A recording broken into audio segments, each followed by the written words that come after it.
Olá, eu sou o Guilherme Franco e esse é o Coisa Pública, o podcast que discute os principais problemas do Brasil e conversa com quem está trabalhando para resolvê-los. E junto com a Natália Almeida, vamos falar de um assunto que está presente em casa, no trabalho, nas notícias e nas redes sociais: o coronavírus.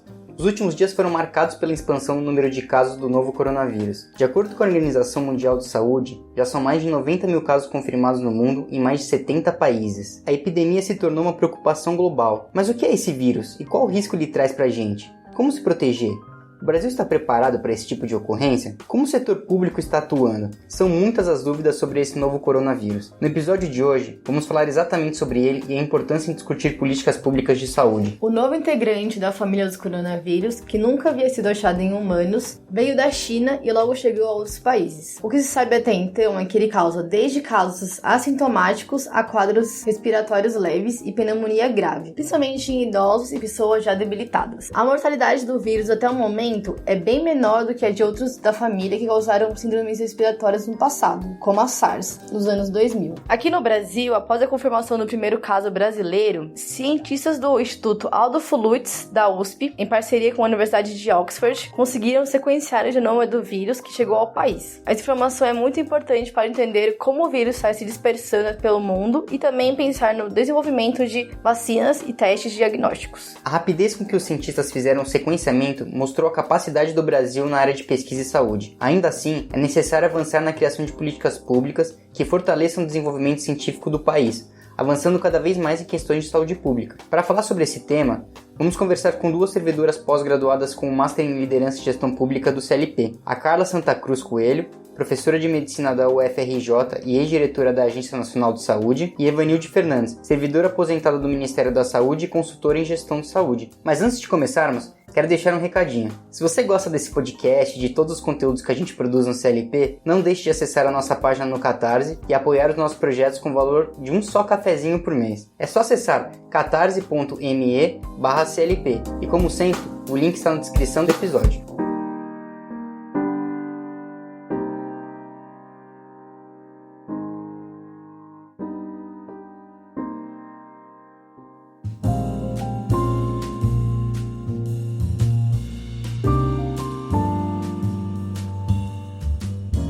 Carla, quem é você no Estado Democrático de Direito? Olá, pessoal. Eu sou Carla Coelho, sou médica, sou professora da UFRJ, Campus Macaé, de Medicina, e sou uma servidora pública que trabalha lutando pela educação pública e a saúde pública para todos, de qualidade, e sempre defensora da democracia no Brasil. Legal. Obrigado, viu? Primeira pergunta, a gente, acompanhando a repercussão do caso, do ministro da Saúde, ele falou que o Brasil está preparado para combater o vírus, que a população pode ficar tranquila. E eu queria entender com você, o que é o país está preparado para essa epidemia? O que nós estamos falando é de um novo coronavírus, né? É um vírus que ele recebeu esse nome porque ele tem uma forma de coroa, por isso que ele recebeu esse nome. Ele é novo, então nós não temos muitas informações sobre esse vírus, ele está sempre mudando, né? Por isso é a preocupação. E hoje nós temos informação em tempo real, o que não aconteceu com os outros vírus, né? Que nós tivemos também epidemias mundiais. Por exemplo, em 2004, no mundo, nós tivemos uma síndrome respiratória aguda, que se chamou SARS, que também matou muitas pessoas no mundo. Em 2012, nós tivemos uma outra que se chamou MERS-CoV, que foi mais relacionada ao Oriente Médio, que também levou ao óbito mais de 800 pessoas. E agora, no final de 2019, em dezembro de 2019, nós tivemos o 2019 nCoV, né, que é o novo coronavírus que a gente chama. E ele é um vírus que começou na China, com alguns casos de pneumonia, numa província em Wuhan, pessoas que apresentavam febre, falta de ar, um mal-estar geral e tosse. E essas pessoas começaram a ser investigadas. Então, a Organização Mundial de Saúde está monitorando porque esse vírus já passou para outros países. E o Ministério da Saúde, quando ele diz que ele está preparado, é porque ele tem recebido as informações da Organização Mundial de Saúde, né, as diretrizes e recomendações, e está em contato com as secretarias de Estado para capacitação de servidores públicos que lidam com a saúde, especificamente com epidemias. Legal. Até pegando esse gancho no final da sua resposta, essa relação com os servidores, que tipo de material, como que funciona essa capacitação? O que eles apresentam? Eles fazem um manual de diretriz, alguma coisa nessa linha? Sim. A Organização Mundial de Saúde, o Brasil é signatário, né, da OMS e segue todas as recomendações da OMS. Então, como eu falei, a OMS está monitorando hoje 27 países que já apresentaram casos. Houve uma delegação de especialistas que esteve na China e eles fizeram um guia de recomendações sobre os principais achados epidemiológicos, né, desses dados, como é que o vírus se comporta, achados clínicos de diagnóstico e de tratamento. Então, o Ministério recebe essas informações, repassa essas informações através de reuniões semanais com as secretarias de Estado. Então, há uma plataforma já online no site do Ministério da Saúde com todos os casos que estão sendo acompanhados, capacita esses servidores públicos, tira dúvidas para pensar políticas públicas integradas entre os entes federativos, sejam eles federais, estaduais e os municípios,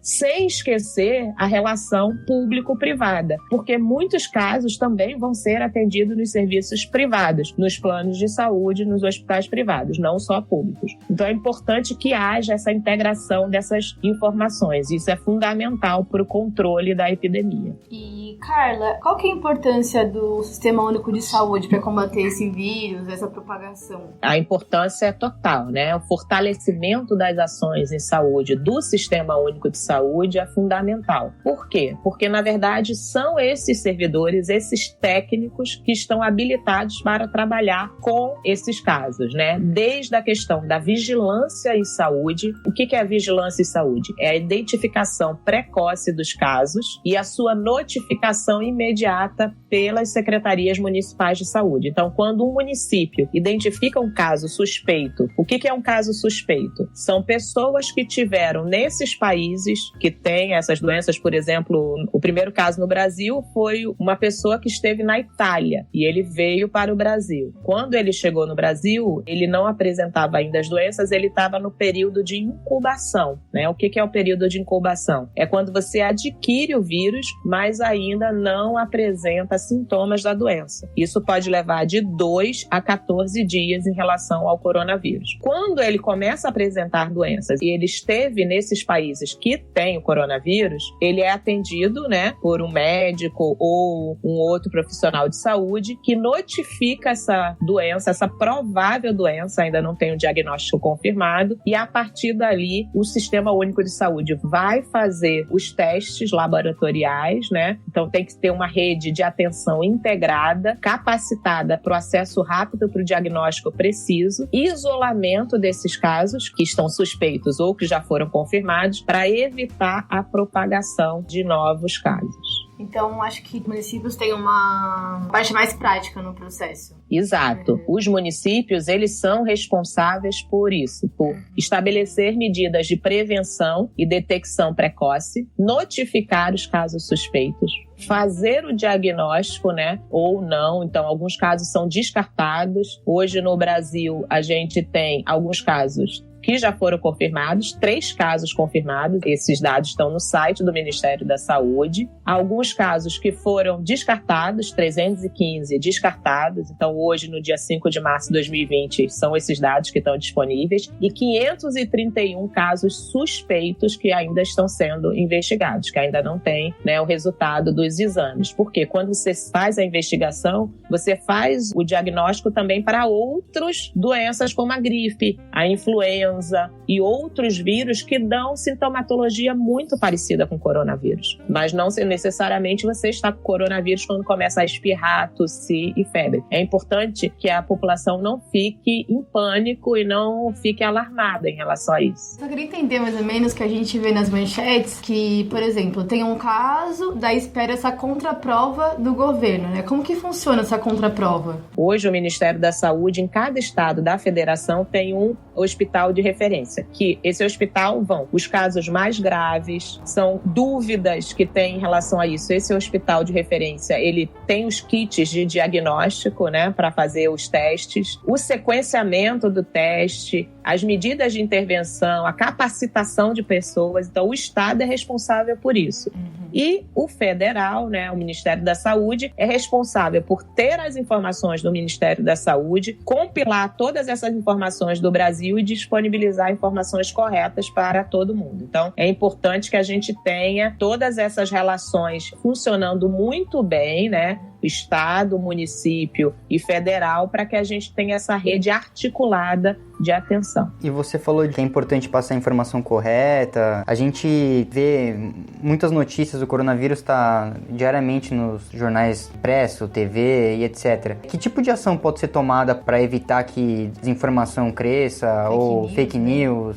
Na saúde, nós temos muitas fake news e temos que evitar que essas fake news se propaguem, principalmente porque elas não são comprovadas cientificamente. Então, nos casos das vacinas, nós tivemos ao longo dos anos muitas fake news, né? Como as vacinas de gripe podem provocar morte de idosos. Isso é mentira. As vacinas causam autismo em crianças. Isso é mentira. Hoje, em relação ao coronavírus, nós temos algumas fake news. Eu mesma recebi vídeos falando que o álcool gel não é eficaz, somente o vinagre funcionaria. Então, a gente não deve propagar essas informações que provocam desinformações e acabam gerando mais doenças. Em relação às vacinas, a gente, com essas fake news e esse movimento anti-vacina, nós tivemos o surgimento de novos casos de sarampo, que poderiam ter sido prevenidos com a vacinação. Hoje, no Brasil, estamos em plena campanha de vacinação contra o sarampo. Então, as pessoas que não têm 2 doses da vacina de sarampo devem se vacinar e ir ao posto de saúde e se vacinar até 59 anos de idade. Então, a dengue e o sarampo preocupam mais do que o coronavírus. Estão matando mais do que o coronavírus. Portanto, o coronavírus ele não é motivo de alarde, mas é claro que todas as informações e todos os dados devem ser repassados. A gente tem que observar como essa transmissão está se dando, e é sempre importante buscar as informações em sites oficiais com especialistas antes de disseminar as falsas informações, as fake news. E a gente começou a acompanhar a questão da sequência do genoma do vírus, né, que foi descoberto agora pelas cientistas brasileiras, dos 2 casos. Com essa descoberta, assim, o que pode ser feito? O que isso proporciona pra gente aqui no Brasil com essa atividade, né? Você colocou uma questão muito importante, né, que é a relação entre as políticas públicas de investimento em pesquisa científica, né, e a capacidade do país em lidar com essas epidemias.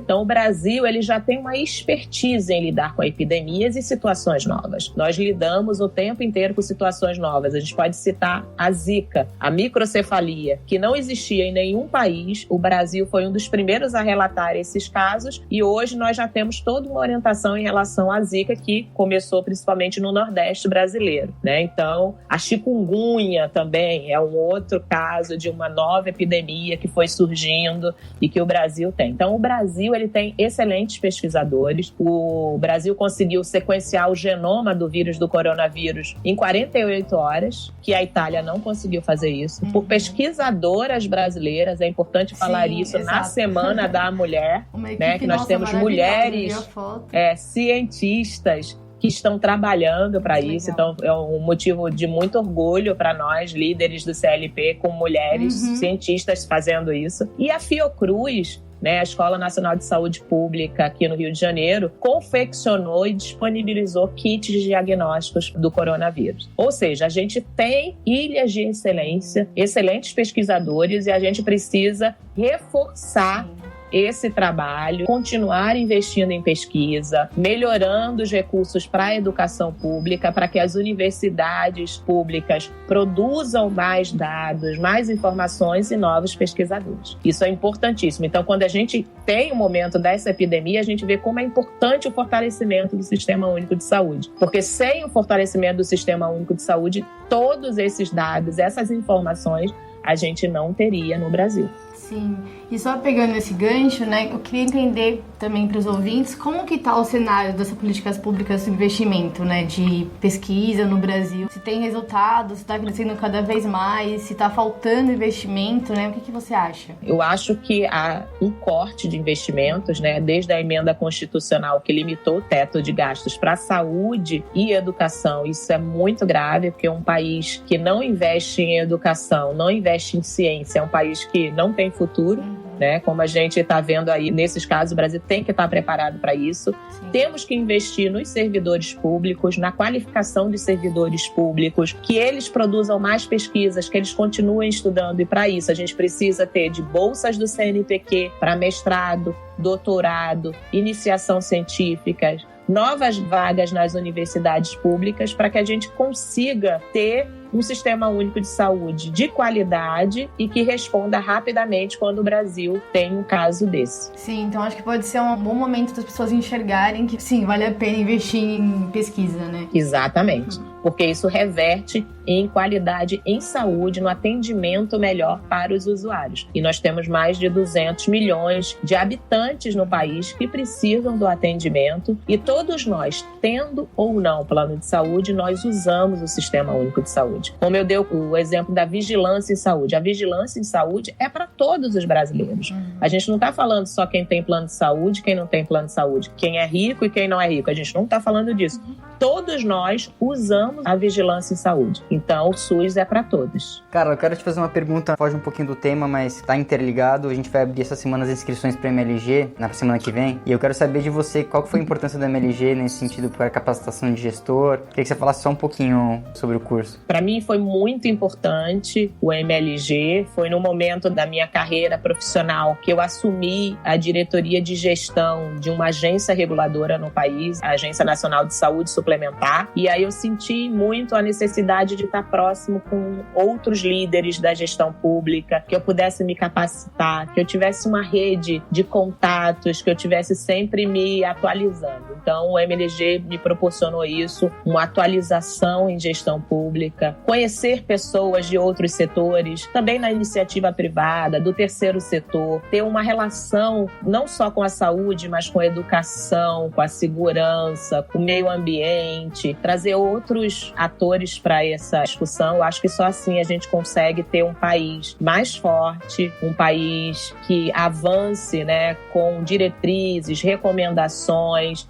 informações concretas, né, e ações efetivas para a população brasileira. Então, tenho muito orgulho de ser servidora pública e de ter tido a experiência, né, isso foi muito bom, uma gratidão muito boa na minha vida, de ter tido essa experiência de poder ter feito o MLG e hoje estar aqui com vocês. Ai, que legal.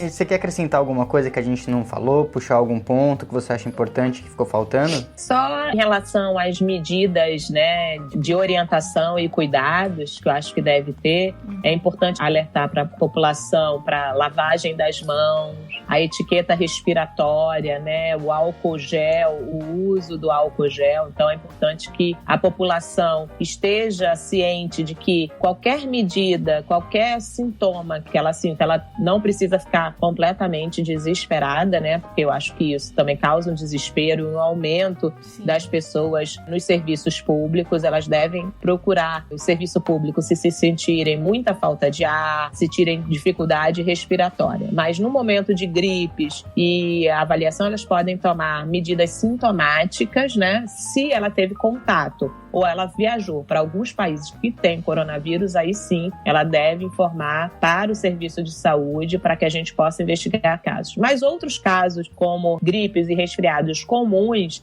elas devem ser tratados como a gente já vem fazendo o acompanhamento, com o uso de máscaras, né, com isolamento, lavagem de mãos, tomar sintomáticos. E as medidas de suporte, elas são só orientadas para aqueles pacientes mais graves, por exemplo, pacientes mais idosos, com mais de 80 anos, pacientes que têm comorbidades. O que é isso? Pacientes que têm outras doenças que podem baixar a imunidade, como quimioterapia, doenças autoimunes, pacientes oncológicos, diabéticos. Esses pacientes, sim, o coronavírus ele tem uma letalidade maior, em torno de 15%. Mas para a população geral, a letalidade é baixa, 2 a 3%, e realmente é na população mais idosa que nós precisamos nos preocupar.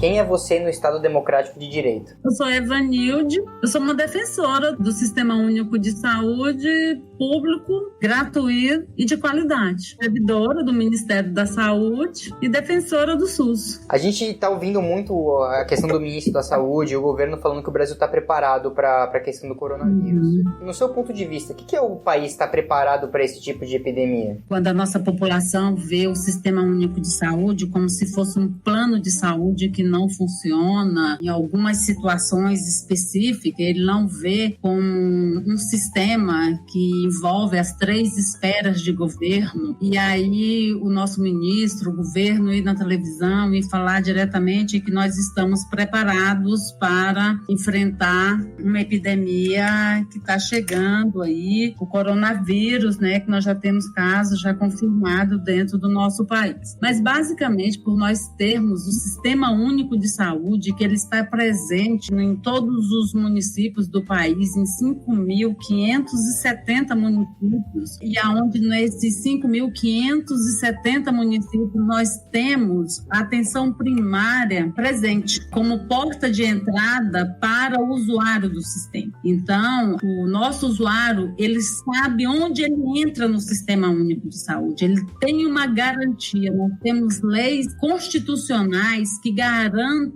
esse acesso ao Sistema Único de Saúde. E automaticamente, nesse momento de crise com essa epidemia, o governo federal, estadual e municipal, ele aciona através de um plano de contingência todas essas esferas de gestão para receber esse paciente, desde o menor município aos grandes centros como São Paulo, as nossas grandes metrópoles, temos essa porta de entrada. Então, baseado nessa rede de assistência, nessa grande complexidade, nós temos sim uma sequência organizada que, desde os nossos agentes comunitários de saúde, poder acompanhar até em uma internação domiciliar, aonde esse paciente ele vai ficar no domicílio, ele vai ter também um agente comunitário que vai estar ali acompanhando esse paciente. É baseado nisso que nós estamos sim preparados para enfrentar essa epidemia, como nós já enfrentamos anteriormente, quando em 2009 nós tivemos o H1N1, que não teve essa repercussão através das mídias tão grande como está sendo agora,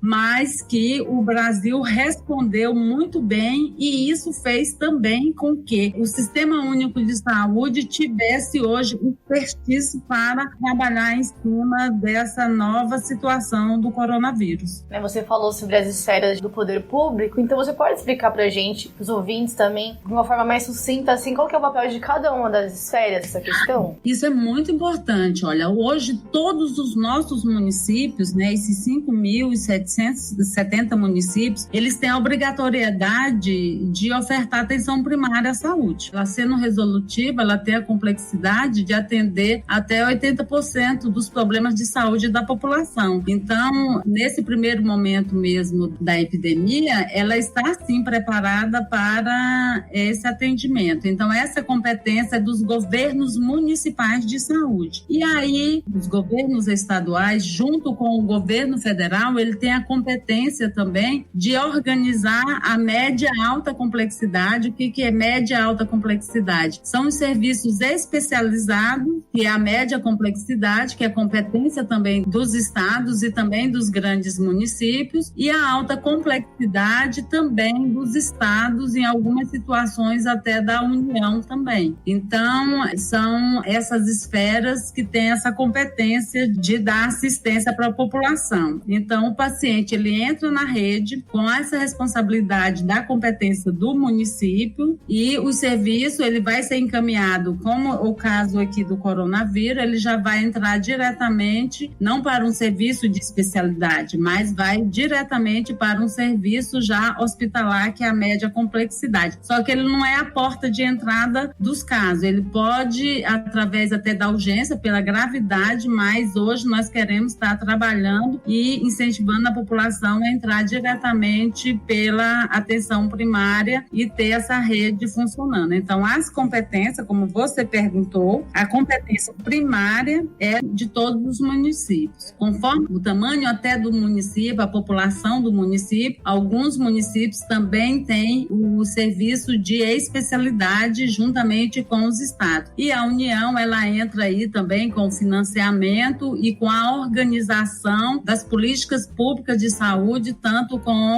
os municípios quanto com o estado. Então, é um sistema que funciona em rede, com competências distintas, né? Mas autônomas também. Evanilde, com essa história do coronavírus, a gente vê todo dia no noticiário, na conversa em casa, no trabalho. Muitas informações surgem, nem todas são verídicas, então muita fake news acaba sendo espalhada com essa história do coronavírus. Queria que você falasse um pouco em relação a isso. Como que o poder público se blinda das fake news e consegue levar esse assunto de forma séria? É a pergunta que todos querem ter, né? A resposta. Eu acredito que não existe uma blindagem 100%. Acho que o mundo hoje trabalha para que isso seja amenizado, mas hoje o portal do Ministério da Saúde, ele também está disponibilizando aplicativos em todas as suas redes sociais e no seu portal também, informações diretamente à população para combater essa situação das notícias falsas, né? Mas é um desafio muito grande, e aí precisa sim da participação dos órgãos de comunicação, principalmente de toda a sociedade civil e organizada, para que isso seja combatido. E o principal é o seu grande número de servidores e trabalhadores do Sistema Único de Saúde, principalmente através das equipes de saúde da família, dos agentes comunitários de saúde, que estão todos os dias nos lares e com essa orientação de casa em casa, na sua área de abrangência, trabalhando exatamente o combate dessas informações que chegam de maneira completamente errada, que terminam fazendo um desserviço para a população, né? Então, é um desafio muito grande, não tem-se uma fórmula específica para combater, mas são ações multifatoriais, ações diversificadas, mas o grande ação mesmo é através das mídias que o Ministério da Saúde tem, e aí essas mídias, elas, tanto do Ministério da Saúde, em todas as secretarias estaduais de saúde, do Distrito Federal e também nas secretarias municipais de saúde, que têm os seus portais e que estão trabalhando no seu dia a dia, na sua mídia local, na sua mídia regional, para ter o combate dessas notícias falsas aí que chega à população, como eu já citei, uma desinformação de serviço para a população. E, Evanilde, você falou sobre políticas públicas. A gente queria entender mais ou menos como que tá esse cenário na saúde, né, que é a sua área. Como que você acha que tá o investimento nessa área? Se você acha que não é o suficiente, pensando nessa questão da epidemia, por exemplo, a gente está preparado, mas tem que investir mais? Quando nós falamos que está preparado nessa conjuntura que nós estamos vivendo hoje, não é claro que nós não temos o cenário ideal, que isso fique bem claro, nós não temos um cenário ideal em termos de um serviço público com toda a sua complexidade do Sistema Único de Saúde, em decorrência de vários fatores, e um dos fatores que nós temos é o desfinanciamento, né, do Sistema Único de Saúde, que vem aí perdurando por vários e vários governos, não é uma situação somente atual, isso já vem de várias décadas, esse desfinanciamento cada vez menos para a saúde, mas hoje o que nós temos observado principalmente é a priorização voltada para as políticas públicas dentro do Sistema Único para a atenção primária à saúde, num processo de fortalecimento desenvolvimento da atenção primária nos municípios que seja realmente resolutiva, né? E é um desafio grande demais, né? Nós temos ilhas maravilhosas, onde nós temos case que a saúde funciona bem, mas na grande complexidade do nosso país, nós temos situações críticas aonde a população não tem ainda um acesso, e quando tem esse acesso, é claro, esse acesso não é de qualidade. Agora, o Ministério da Saúde, como eu falei, nesse momento aí de uma epidemia, igual nós tivemos do H1N1 em 2009, e também como nós enfrentamos vários outros problemas que nós já tivemos, perante uma epidemia dessa, é interessante que, em relação até a outros países, igual os Estados Unidos, que não tem um sistema único público, a população não tem esse acesso garantido como nós temos no país. Quando nós fazemos essa comparação, a gente vê, realmente, pode ter uma estrutura muito boa, mas isso não está disponibilizada para toda a população. E nós, com todas as nossas dificuldades que nós temos dentro do Sistema Único de Saúde, o nosso serviço está, sim, à disposição de toda a população de forma gratuita, sim. Então, o grande desafio mesmo hoje das políticas públicas de saúde no nosso país é centrada principalmente no desfinanciamento, né? E aí envolve governo federal, governos estaduais, e lembrando que hoje a grande parte do financiamento da saúde, a grande responsabilidade financeira do financiamento da saúde do Sistema Único está por conta dos municípios. Então, cada vez mais os municípios gastam mais. E o Estado continua praticamente com os mesmos percentuais, e gradativamente o Ministério da Saúde ele não tem alcançado os índices ideais de investimento na saúde. Quando você pega uma avaliação mesmo desse financiamento, ano a ano, o financiamento é cada vez menor. E temos também a questão de gestão, que é um problema no funcionamento do sistema. Nós temos problemas, temos cases também, temos gestões maravilhosas, mas ainda temos uma rotatividade muito grande de secretários municipais de saúde, rotatividade muito grande dos nossos secretários estaduais de saúde e até de ministro, né? Nosso país troca de ministro, de secretário de saúde, como se troca até técnico de futebol. Então, isso gera um transtorno muito grande, né? E a qualificação, informação desses trabalhadores, né? Nós temos aí, de 2 em 2 anos, nós temos um processo eleitoral, onde isso faz, por um lado positivo, né? Mas traz também muita mudança dessa força de trabalho e às vezes termina se perdendo. São vários fatores, mas principalmente subfinanciamento e a gestão ainda do SUS são os que mais preocupam. Quando você diz de gestão, a gente pensa muito na questão da falta de continuamento de políticas públicas, né? Então, quanto mais pessoas vão e vêm, menos políticas continuam. É isso que você está querendo dizer? Mais ou menos essa ideia? Exatamente. Nós temos essa situação dessa descontinuidade de políticas. Às vezes, nós temos até a continuidade, mas há um retardo também, um atraso muito grande em cima da sequência dessas políticas públicas, nessa alternância, nessa mudança. Tem estado que nós estamos trabalhando, que só nessa atual gestão agora, que começou o ano em 2019, com novos secretários estaduais de saúde, nós temos estados que já estão no 5º secretário estadual de saúde. Então, não é só uma questão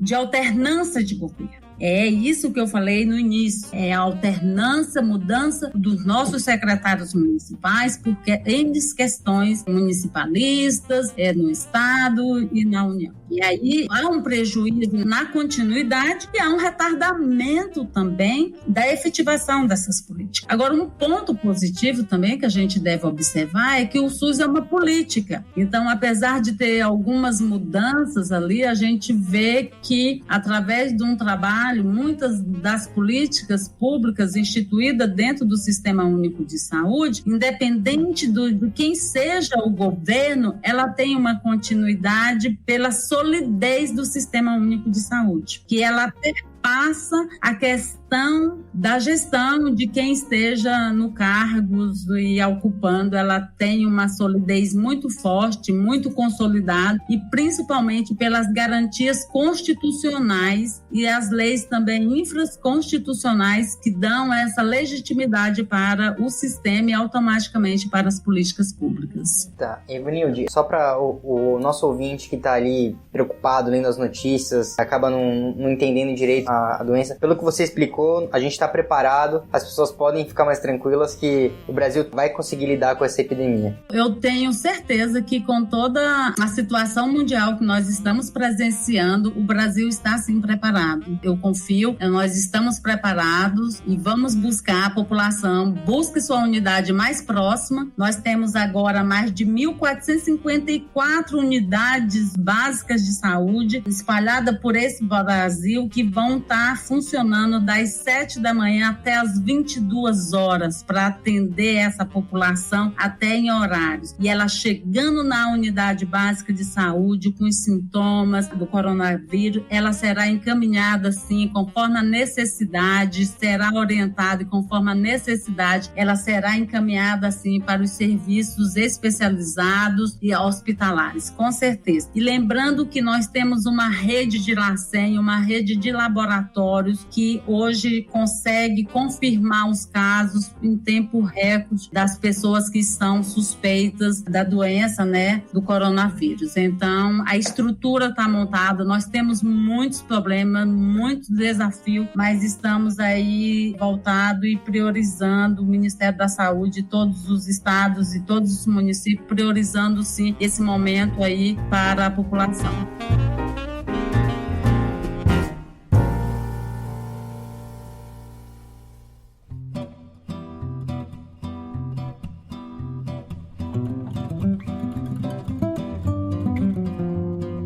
Esse foi o Coisa Pública, um podcast que discute os principais problemas do Brasil e conversa com quem está trabalhando para resolvê-los. Se você quiser fazer sugestões, contribuir para o debate ou só mandar um oi, pode falar com a gente mandando um e-mail para contato@clp.org.br. Mais uma vez, apoie o nosso projeto no Catarse em catarse.me/CLP. Ou se você não puder, indique esse podcast para os amigos, compartilhe nas redes sociais e leve essa discussão mais adiante. Também não se esqueça de seguir todos os canais do CLP para não perder nenhum dos nossos conteúdos. Muito obrigado e até a próxima.